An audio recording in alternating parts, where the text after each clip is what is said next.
Meanwhile, at Manage Comics, coming to you from a secret underground lair, these dedicated heroes discuss the business of comics, industry news, comic book retail issues, and the latest developments from Manage Comics.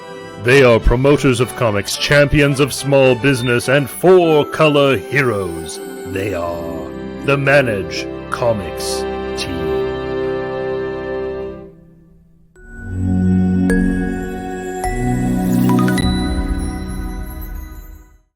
Hey folks, welcome to Meanwhile at Manage Comics. I'm Brian, as always, and this is the Manage Comics Meanwhile at Manage Comics, episode 12, all about data again. So we've just completed our monthly catalog imports, and we're now going through those and kind of adjusting them for Classic.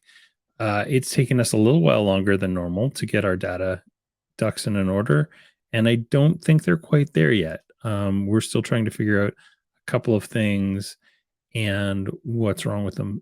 But I thought it would be cool for transparency's sake for me to go through exactly what it is that we're going through right now. And, there's ways you guys can help out. Before we jump into that stuff, though, I want to go through a couple of changes we've made to Manage Comics. Some of them are on the data side. We did a whole ton of data updates last week, which are really, really helpful for me. On Friday, we launched a bunch of little things. So support multiple issues of the same series being pulled at once. This didn't used to be a problem, but it's been happening more and more where we have bi-weekly and even like weekly series stuff that's happening.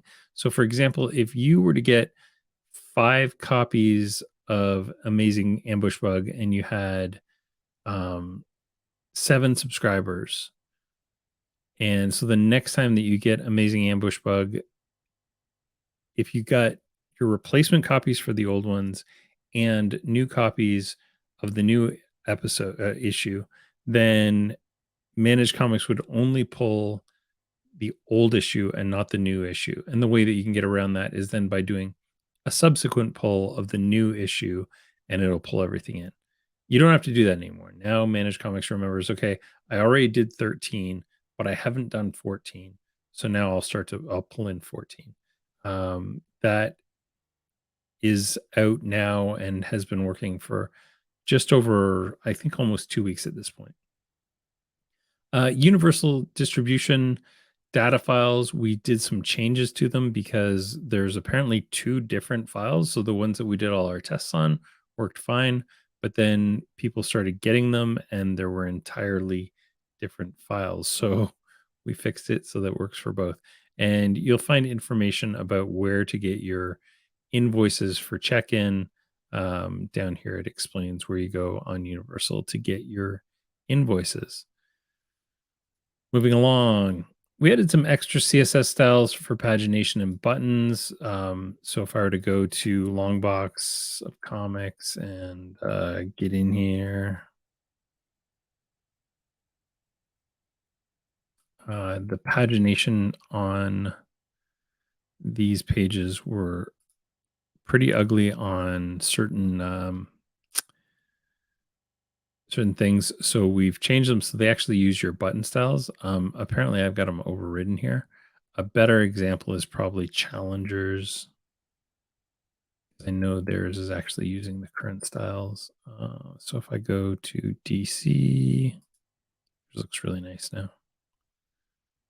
So yeah, there's their active style and then there's their inactive style. So yeah, I think these look really, really good compared to what they were looking like before. And they look good on dark and light screens because there were some problems with different types of screens. We fixed a bunch of email issues. So after we replaced our servers a couple of weeks ago, we noticed that some batch emails weren't going out. We solved that because the service we use, SendGrid, wasn't actually sending out certain types of emails. This week, we found out that there was another cron job that was running on the old server that we didn't move over to the new server for detecting ratio variance. So we've solved that problem as well. And now ratio variance will be detected Again, this is a problem that can be solved with data, and we'll talk about that a little bit later. And then we stealth released one more feature. I don't know if you'll notice it. Did you see what I just did? Yeah, I hit enter button. So it's a small, tiny quality of life, almost too small to even mention. But yeah, I mean, it should have been working all along, right? So the enter button now works in most places. There's a couple of places where it still doesn't. Um, and that's actually because there's a couple places where we were worried about it doing bad things, like here. Obviously, you don't want to hit the enter button and automatically send this to the customer. That needs to be a deliberate action. So that's a good example. I think that's going to do it for our change logs this week. We are going to jump into the main story, which is what I'm calling monthly data and you, or why data is so mucked up every month. And this isn't just going to be like a complaint fest. This is also going to say, what can we do to make this better? So before we dive into the data, I want to just talk a little bit about UPC codes. I've gone over this a couple times, but it's important to remember, and there will be a reason for this later. So this is a UPC code.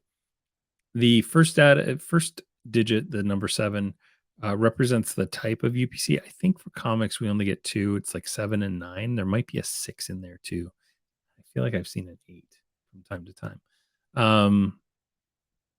But the next 5 digits represent the company code, and the next 5 digits after that represent the title identifier.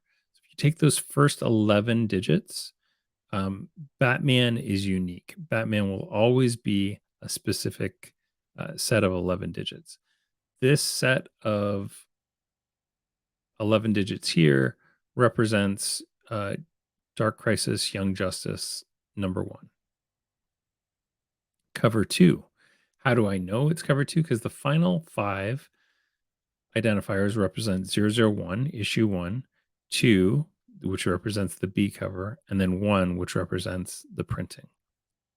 So if this was 001, 3, 1, that would represent the C cover.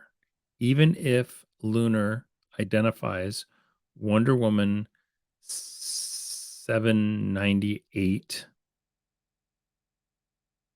B cover, if that is a 3, it's the C cover. Doesn't matter what you say. If it's a 3, that's the C cover. So that's just something that's important because often Lunar will say, this is 798 B cover, but it's actually the C cover. And DC has identified the B cover with the number 2 as the 1 in 25 variant. So we actually have to go in and manually change things because, one, we don't trust anybody's issue sequence numbers right now. We'll explain that a little bit more in a few minutes. And then they are constantly stomping over their own issue sequence numbers, which is causing all kinds of problems. So yeah, we do a lot of data manipulation every week, like tens of hours, upwards of like 20 to 30 hours a week. I know for a fact we spend 70 to 80 hours a month on data issues. And that costs me money, and it costs me time that could be spent doing way more interesting things, like maybe making our search awesome, or maybe fixing our front end for the customers. There's so much things we could be doing without wasting our time on data. Boom and Dynamite and a few other distributors are starting to move in this direction, where the first 2 digits of the supplemental numbers represent the issue number, the next 2 digits represent a cover, and the final digit represents a printing. I'm fine with that. In fact, I think this is a great system. I think Marvel should adopt this. The only caveat is you can't have a series go over 99 issues. With Marvel, that's not a problem. They keep on restarting stuff. So I think they should totally embrace this. The one caveat about that is when you do this, this should be a line wide thing. We noticed this month that one publisher, and I can't remember who it is doing this on two comics, new comics that are number ones, but their number three issues, they've decided to keep the old system. That's just going to cause problems for us because we don't know with reliability which ones you're using. Moving along, here's some of the problems we're actually dealing with. So, something we see really, really regularly is improperly formatted UPC codes. You see these two red things. They're Aardvark Vanheim, uh, a one shot. I think it's I can't remember what it was. Warren Hell one shot. There's a signed and numbered edition or just signed edition, which has an entirely different UPC code than the unsigned edition. I guess that's fine, but they also have an issue sequence number of 0 and 1. So if it's a 0 and a 1 issue sequence number, why not just use one UPC code with a 0 and a 1 at the end of them? Mighty Barbarians, their issue sequence numbers were all out of sequence. We have something down here which I can't really see. Yeah, I can see it better here. Under a Blood Red Moon had two issue sequence ones, but they also have two different UPC codes. So I think this is probably a case where the UPCs are wrong. And we're going to have to follow up. So every month we have a whole bunch of these that we have to follow up with the distributors or the publishers. Different things we're seeing are UPCs without issue information, UPCs with incorrect information, ISNs, which is issue sequence number. So that's your cover A, B, C, D. Doesn't follow the UPC pattern. So when that happens, we flag those and usually overwrite them with our own information because we're treating the UPC as gospel now. We have duplicate issue sequence numbers, so we'll see like number 4 repeated multiple times. No issue sequence number, so Penguin Random House, for example, doesn't provide issue sequence number right now. So we have no idea what Marvel issue sequence numbers are, which is why we are starting to have to infer them off of the UPC.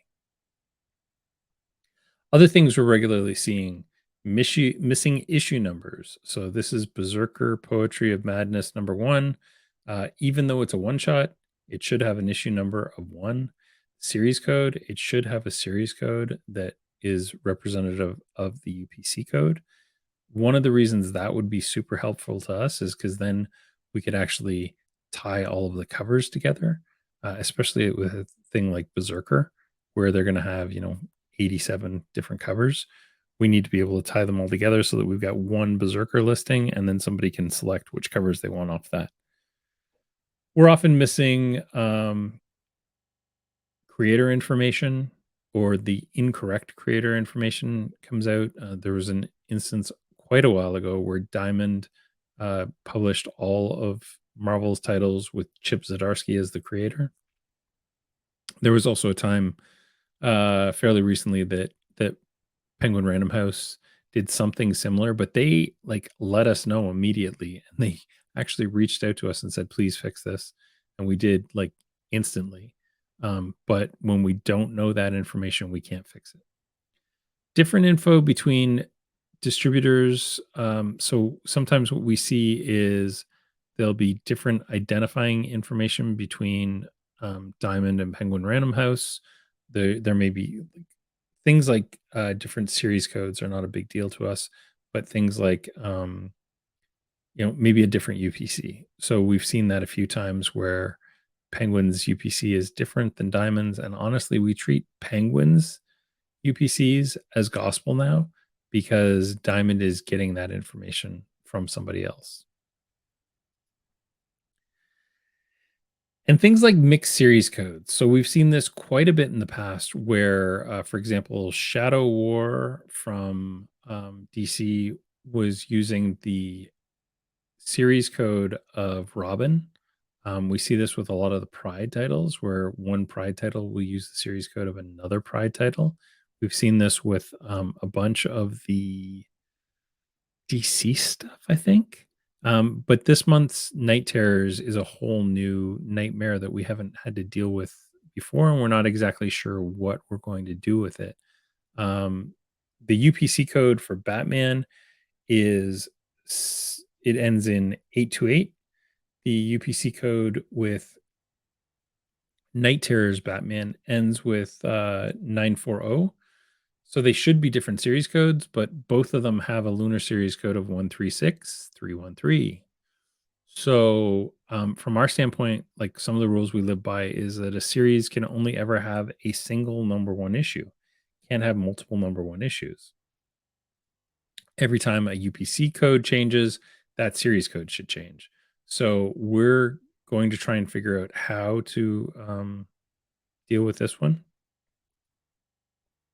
And to be honest with you, we were planning on a long-term solution where we start creating our own series codes off of well, actually what we would do is create a UPC series code, and then we would refer to that series code and tie in all of the existing series codes. But then we're going to have to create like an ignore series code option so that we can say ignore Batman Night Terrors from Batman.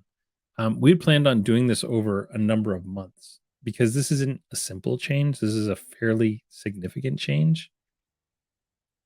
I don't like rolling those things out super quickly.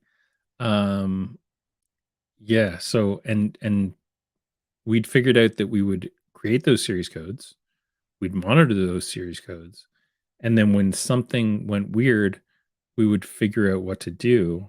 And we hadn't gotten that far. How do we figure out, and what does that end up being? This is going to force our hand a bit, but at the same time, I don't want to do the wrong thing. And to be totally transparent, half the people said we want Night Terrors to just be the continuation of Batman. Half people said we do not want Night Terrors to be the continuation of Batman. So I don't know what we do. You guys can't afford to be stuck with a bunch of comics that nobody wants. But from the data perspective, they're the same thing right now. So how do we resolve that? Other problems not shown. We notice the reuse of UPC codes often. We see B covers as ratio covers, like I mentioned with Wonder Woman. We have incomplete solicitations all the time where we don't have enough information for a solicitation. We get late solicitations. What that means is like we'll do all the imports and then a bunch of stuff gets added and it isn't in the import files. Marvel and DC, and Marvel and Lunar repeatedly update their solicitation files all the time, and PRH, I should say, not Marvel, and PRH actually provides us with like new data every night that has the delta. So anything that's changed, we get additions and withdrawals from PRH. So they're the only ones who provide a delta file right now. The next time we see a lot of this stuff is on FOC. So if there's something that we're missing from the initial catalog, it's because we just simply don't have the data right now. And then there's stuff that where products are getting announced before solicitation, or even worse, the book market product is being announced way before direct market product. Good example of the products announced before solicitation. Last month's back cover of previews was a new Conan series, which is being solicited this month. So now the Conan stuff is in your catalogs, but people were asking about it last month because it was the back cover of previews. Okay, so that's something that should get resolved by somebody. So the real question is, what can we do? I've talked about the comics metadata working group. It is something that we're going to definitely be attacking some of these challenges. You're going to have 1 2-hour meeting a month plus some homework. email Katie at bookswithpictures.com to join the working group. And yeah, we'd love to have more people involved. Let me just show you one of the little homework pieces that I'm working on. And this isn't the kind of stuff that I expect anyone else to do. I'm just a super nerd. Is I'm breaking down what we currently get from all the different distributors and then breaking things down by what is a publisher's responsibility and what is a distributor's responsibility. And this will allow us to make better decisions on our own, um, like internal data when it comes to what do we need to make more publisher specific versus distributor specific. So by that what I mean is like what kinds of things are actually essential to the product and what kinds of things are essential to the distribution, which are two totally different things. You can have one product that has multiple distributions and has different rules for each distribution. One distributor may have a minimum order requirement. Another distributor may have a different discount tier. Another distributor may have a different, return policy or FOC date or initial order date. So having those pieces related to the distributor instead of the product makes us more flexible. So yeah, that's kind of a look into the pain we go through every month and why data takes us longer some months than it does others. So this month has been particularly challenging and we're not done yet. We're a full week into this whole process and there's probably another week left. And then the week after that is like cutoff time. So yeah, it's good times. So that's going to do it for this week. A little bit of a shorter episode, I know, but yeah, next week we are going to talk Shopify and Google Analytics. And in the meantime and in between time, keep selling comics. I think that's my line. I don't know.